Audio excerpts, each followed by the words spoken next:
Le sujet de cette vidéo me tient particulièrement à cœur parce que c'est un problème très fréquent normalement qui devrait concerner les ORL ou les stomatologues, mais très souvent envoyé en gastroentérologie.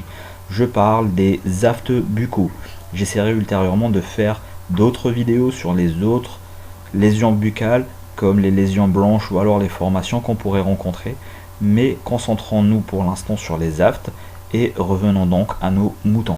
Pour définir un aphte, on pourrait dire que c'est une ulcération, une perte de substance muqueuse due à une nécrose des couches superficielles de celle-ci, due à une hypoxie par atteinte des capillaires sanguins qui les perfusent. Sinon, il faut savoir que tous les ulcères buccaux ne sont pas des aftes simples. En effet, les aftes pourraient être seulement un signe clinique appartenant à une pathologie donnée. Je pourrais citer en premier lieu les cas qui touchent le plus souvent l'enfant. J'entends par là l'herpès ou herpès simplex, qui est une atteinte virale le plus souvent labiale, mais peut donner une atteinte buccale avec apparition de vésicules ou bulles qui vont laisser place avec le temps à un ulcère. Deuxièmement, je pourrais parler aussi de l'herpangine, toujours chez l'enfant, constituée d'ulcères buccaux ou d'aftes, qui se continue jusqu'à l'arrière-bouche ou au pharynx, associé à une angine. Dans les deux cas, que ce soit l'herpès ou l'herpangine chez l'enfant, la guérison se fait de façon spontanée en environ une semaine. Chez l'adulte, j'aimerais commencer par l'érythème polymorphe, qui est une atteinte cutanée associée à des aftes. Cet érythème polymorphe normalement devrait être diagnostiqué par un dermatologue qui lui va traiter cet érythème par des corticoïdes.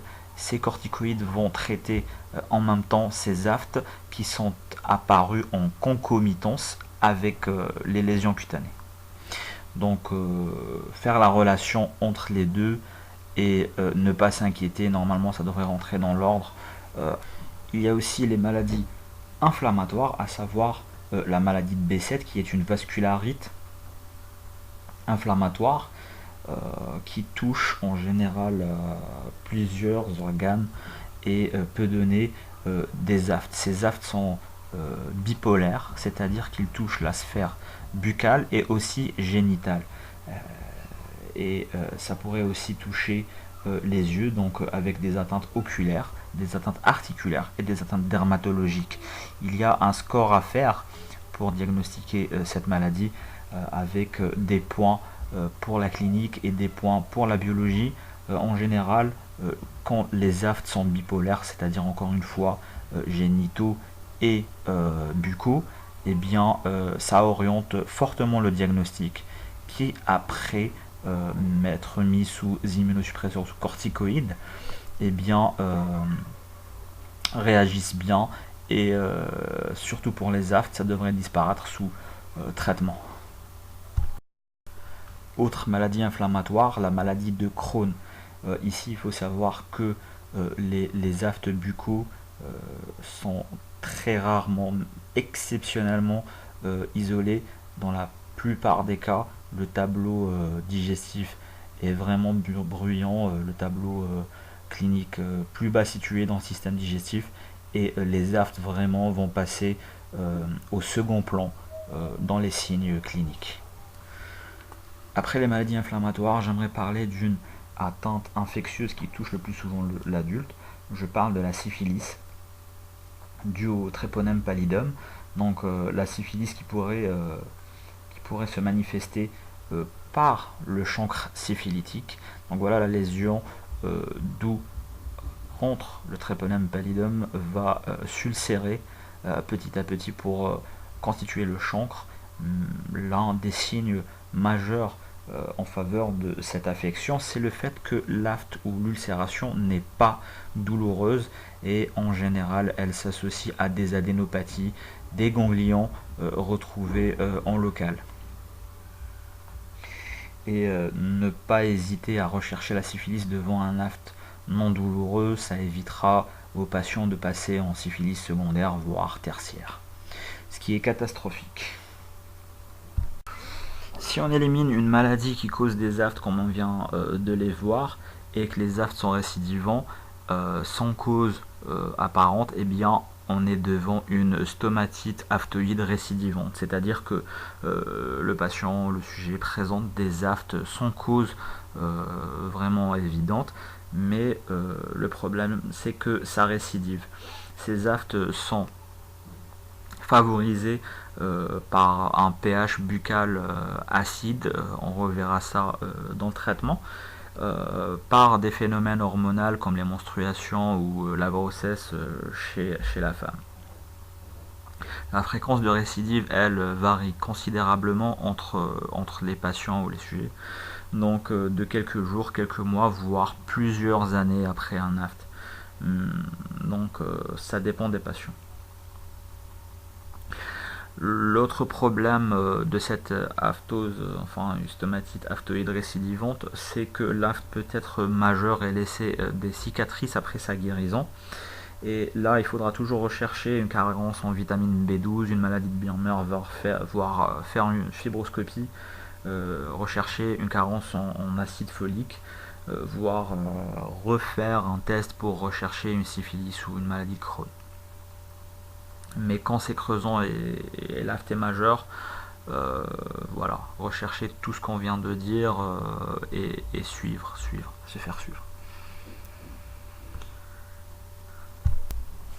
On vient de parler grosso modo de toutes les affections qui pourraient donner un aft, mais il faut savoir que dans la majorité des cas, les afts sont isolés, ne récidivent pas, répondent très bien à un traitement local, comme je vais en parler dans le traitement dans quelques minutes. Et il n'y a pas lieu de s'inquiéter, sauf si ça récidive, ça laisse des cicatrices. Et voilà, mais en général c'est pas le cas et ça guérit en général même sans traitement en une huitaine de jours, donc dans les 8 jours. Je finis par le point le plus important de la vidéo, à savoir le traitement. Mon premier conseil par rapport au traitement des aftes buccaux, c'est d'atteindre un bon équilibre acido-basique et avoir un pH buccal et un pH sanguin aussi qui se rapproche plus vers le basique que l'acide. Bon, pour le pH sanguin, il faut savoir qu'il y a un système de tamponnement interne qui va empêcher le pH sanguin de trop varier, mais ces variations minimes qui peuvent subsister devraient mieux aller vers le côté basique que le côté acide.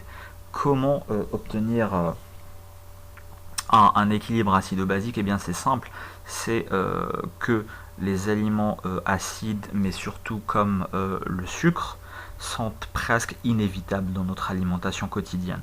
Et donc privilégier une prise d'aliments basiques quotidiennement favorise le passage, même s'il est minime, vers le côté plus basique, que ce soit pour le pH donc buccal ou sanguin.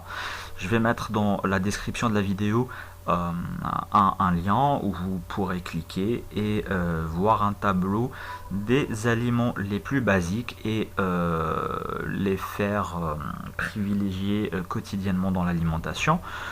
Un exemple simple, c'est de prendre quotidiennement de l'eau minérale et des fruits et légumes. Deuxièmement, il faut aussi, s'il y a un reflux gastro-œsophagien, le traiter parce que ça augmente l'acidité buccale. Donc là, il faut voir avec un gastro-entérologue aussi. Troisièmement, cela va de soi l'hygiène bucco-dentaire. Donc un brossage quotidien après chaque repas, dans le quart d'heure qui suit le repas, aussi va favoriser une bonne hygiène et diminuer les récidives des aftes buccaux. Donc quand on a un aft, on va préconiser, ou des aftes, on va préconiser la prise de bain de bouche 1 heure avant chaque repas et 1 heure après chaque repas, fait de bicarbonate bien dilué. Normalement celui qu'on trouve en pharmacie est très dilué à 7 pour 1000, sinon le faire en préparation maison. Donc prendre juste un tout petit peu de bicarbonate dans une cuillère à café, mais vraiment même pas le quart d'une cuillère à café, et mettre dans un grand verre d'eau pour un bain de bouche. Et aussi, après celui-ci, un bain de bouche avec un antiseptique acheté en pharmacie, mais là aussi dilué. Donc les 2 bains de bouche, 1 heure avant repas et 1 heure après le repas. Deuxièmement, il faut parler de l'inconvénient majeur des aftes buccaux, à savoir la douleur. Les aftes buccaux sont très douloureux, sauf celui du chancre syphilitique. Et pour cela, on peut donner des antalgiques par voie orale avant les repas pour que le patient puisse s'alimenter plus ou moins normalement. Donc un simple paracétamol à 1 gramme ou même à 500 mg. 500 mg encore, c'est encore mieux, 1 heure ou une demi-heure avant le repas s'il n'y a pas de contre-indication comme les hépatopathies sévères. Et traiter la douleur aussi en local par de la lidocaïne en gel qu'on trouve aussi en pharmacie, appliqué directement avec un doigt, mais bien lavé avec de l'eau de javel et très bien rincé. Donc le doigt doit être parfaitement propre avant d'appliquer la xylocaïne directement sur l'ulcère. Mais attention, si l'ulcère est très postérieur, qui va vers le pharynx, il faut éviter d'en mettre parce que ça pourrait paralyser le pharynx et causer des fausses routes quand on s'alimente. Voilà, sinon si les aftes récidivent de façon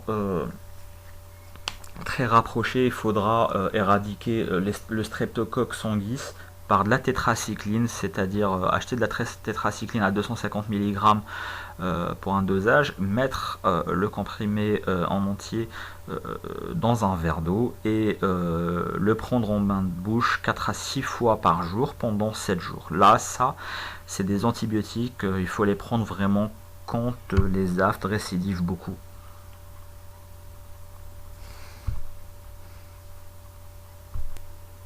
Voilà un peu pour les causes des aftes, les aftes simples et les traitements. Juste dire que pour les aftes dues par exemple à un Crohn, une maladie de B7, il faudra traiter la maladie causale, ça traitera en même temps les aftes buccaux, mais ça n'empêche pas de prendre des antalgiques et des bains de bouche pour diminuer les signes de ces aftes, même s'ils sont dus à une autre maladie. Sinon, si c'est des aftes simples et même récidivants, eh bien les traitements locaux sont en général très efficaces. Voilà.